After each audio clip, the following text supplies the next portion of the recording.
सुप्रभात सभी को।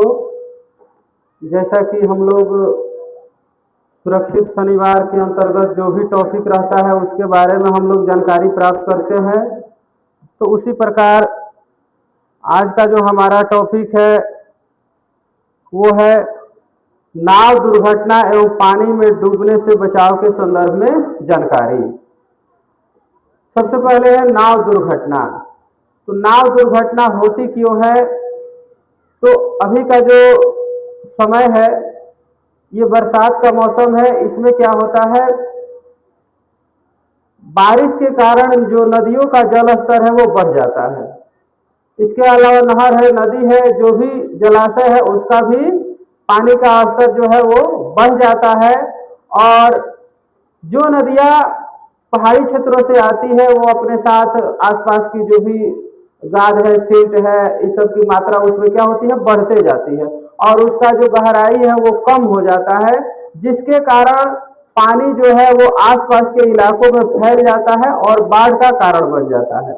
और बारिश कभी कभी सामान्य से ज्यादा हो जाती है तो नदियों का जल स्तर जो है खतरे के निशान से बहुत ऊपर आ जाता है। उसमें मना भी किया जाता है कि नाव वगैरह नहीं चलाना है या फिर जो भी तैरते हैं उनको भी उसमें नहीं जाना है।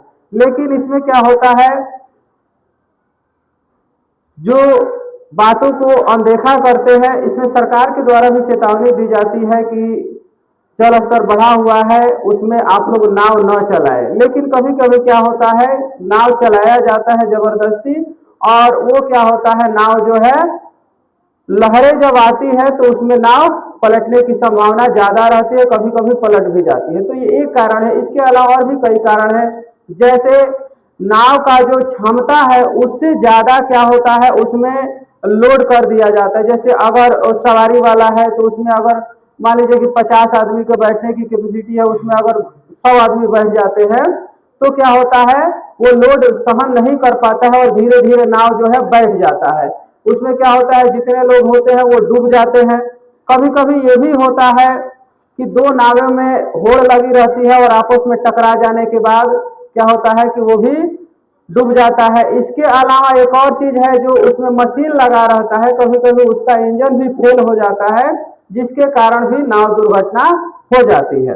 तो हमें क्या करना चाहिए, इससे बचने के लिए कई तरह की सावधानियों को हमें बरतनी चाहिए, ध्यान देना चाहिए। जिसमें सबसे पहला है कि अगर नदियों का जल स्तर बढ़ा हुआ है तो उसमें हम नाव से यात्रा न करें, क्योंकि उसमें लहरें जो होती हैं बहुत तेज होती हैं। अगर कभी उसमें लहरें ऊपर तक उठती हैं तो नाव पलटने की संभावना ज्यादा हो जाती है। इसके अलावा आप देखिए कि कभी कभी नाव की जो क्षमता है उससे ज्यादा उसमें लोड हो रहा है, आदमी भर रहे हैं या फिर सामान लादा जा रहा है, तो उसमें आप न बैठे, उतर जाएं।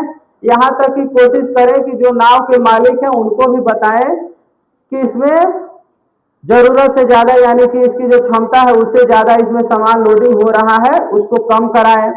इसके अलावा जब आप देखें कि वैसे इलाकों में है, बाढ़ग्रस्त क्षेत्रों में है या फिर नाव से यात्रा करें, तो कुछ जरूरत की चीजें साथ में रखें। जैसे लाइफ जैकेट जो होता है उसको पहन लेने से आदमी नहीं डूबता है। इसके अलावा जो ट्यूब होता है, रबर का जो ट्यूब होता है उसमें एयर भरा हुआ रहता है, उसको अगर आप पहन लेते हैं शरीर में तो उससे भी आप नहीं डूबेंगे। इसके अलावा आपको साथ में एक मजबूत रस्सी भी रखनी होती है। कोई डूब रहा है तो उस रस्सी को फेंक करके हम क्या करेंगे, उसको खींच सकते हैं। इसके अलावा अगर ये सब नहीं है तो एक बहुत बड़ा लंबा सा डंडा भी रखे जिससे आपको गहराई का पता चले। इन सारी चीजों को अगर साथ में रखते हैं तो फिर बाढ़ में आप या फिर नाव पलटता है तो उसमें आप डूबने से बच सकते हैं। इसके बाद से आता है, अगर कोई व्यक्ति डूब गया है उसको हम निकाल रहे हैं तो प्राथमिक उपचार क्या करेंगे। तो प्राथमिक उपचार में सबसे पहले हम देखेंगे उसकी जो गर्दन के पास हाथ रख के देखेंगे, नाक के पास देखेंगे सांस चल रहा है कि नहीं। अगर कभी कभी क्या होता है कि डूबने के क्रम में पानी ज्यादा पी लेते हैं तो उसमें क्या होता है, उसके शरीर को, पेट को दबाया जाता है। इससे क्या होता है, जो ज्यादा पानी पिए हुए रहते हैं वो बाहर निकल जाता है। इसके अलावा धड़कन अगर नहीं चल रही है तो क्या करेंगे, उसके सीने को दबाएंगे। इससे क्या होता है, रुका हुआ धड़कन है वो चलने लगता है।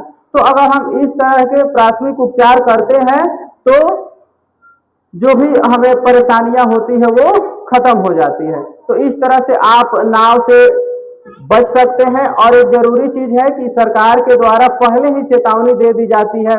आजकल तो मोबाइल पर मैसेज भी आ जाता है कि अगले 3 घंटे में, 5 घंटे में या फिर 2 दिनों तक मूसलाधार गर्जन के साथ बारिश होने वाली है। तो उस संदेश को भी आप लोग सुने और ऐसा नहीं सुन के नजरअंदाज कर दे, उसका पालन भी करें।